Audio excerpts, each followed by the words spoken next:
66ನೇ ಶರಣಕಮ್ಮಟ ಅನುಭವ ಮಂಟಪೋತ್ಸವ ಬಸವ ಕಲ್ಯಾಣದಲ್ಲಿ 29-30 29-30 ನವೆಂಬರ್ ಆ ಕಾರ್ಯಕ್ರಮಕ್ಕೆ ಈ ಕಮಿಟಿ ಭಾಗದ ಎಲ್ಲ ಸದಸ್ಯರು ಹೆಚ್ಚಿನ ಸಂಖ್ಯೆಯಲ್ಲಿ ಆ ಕಾರ್ಯಕ್ರಮಕ್ಕೆ ಬರಬೇಕು, ಪಾಲ್ಗೊಳ್ಬೇಕಂತ ಹೇಳಿ ಆಮಂತ್ರಣವನ್ನು ಇಲ್ಲಿ ಕೊಡಲಿಕ್ಕೆ ಬಂದಿವಿ.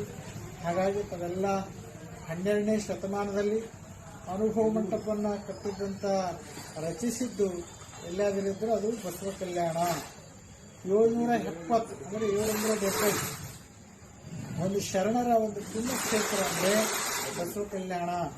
ಹಾಗಾಗಿ ನಮ್ಮೆಲ್ಲರಿಗಿಂತ ದೊಡ್ಡ ಪವಿತ್ರ ಕ್ಷೇತ್ರ ಈ ಭಾಗದ ಯಾವ್ದಾರು ಇದ್ರೆ ಬಸವ ಕಲ್ಯಾಣನೇ.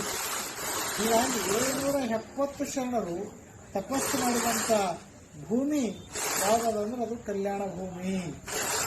ಅಂತಹ ಕಲ್ಯಾಣ ಭೂಮಿಗೆ ಈ ಪ್ರಾಂತ ಎಲ್ಲರ ಸಂಖ್ಯೆಯಲ್ಲಿ ಬರಬೇಕು, ಇಲ್ಲೆಲ್ಲ ದರ್ಶನ ಮಾಡಬೇಕು. ಹಿಂದೆ 12ನೇ ಶತಮಾನ ಬಹಳ ದೂರದಿಂದ ಶರಣರೆಲ್ಲ ಬಂದರಲ್ಲಿ. ಕಾಶ್ಮೀರದಿಂದ ಮಹಾದೇವ ಭೂಪಾಲ್ ಅಂತ ಅಲ್ಲಿ ಬಂದರು.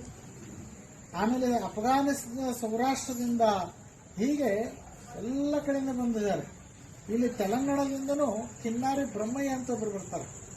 ಅವರು ಶರಣರಲ್ಲಿ ಬಂದು ಉಳಿದವರಾದರೆ ಕಿನ್ನಾರಿ ಬ್ರಹ್ಮಯ್ಯ. ಅದರ ಜೊತೆಗೆ ಮಹಾರಾಷ್ಟ್ರದಿಂದ ಸಿದ್ದರಾಮೇಶ್ವರ, ಸೊಲ್ಲಾಪುರದಿಂದ ಬರ್ತಾರೆ.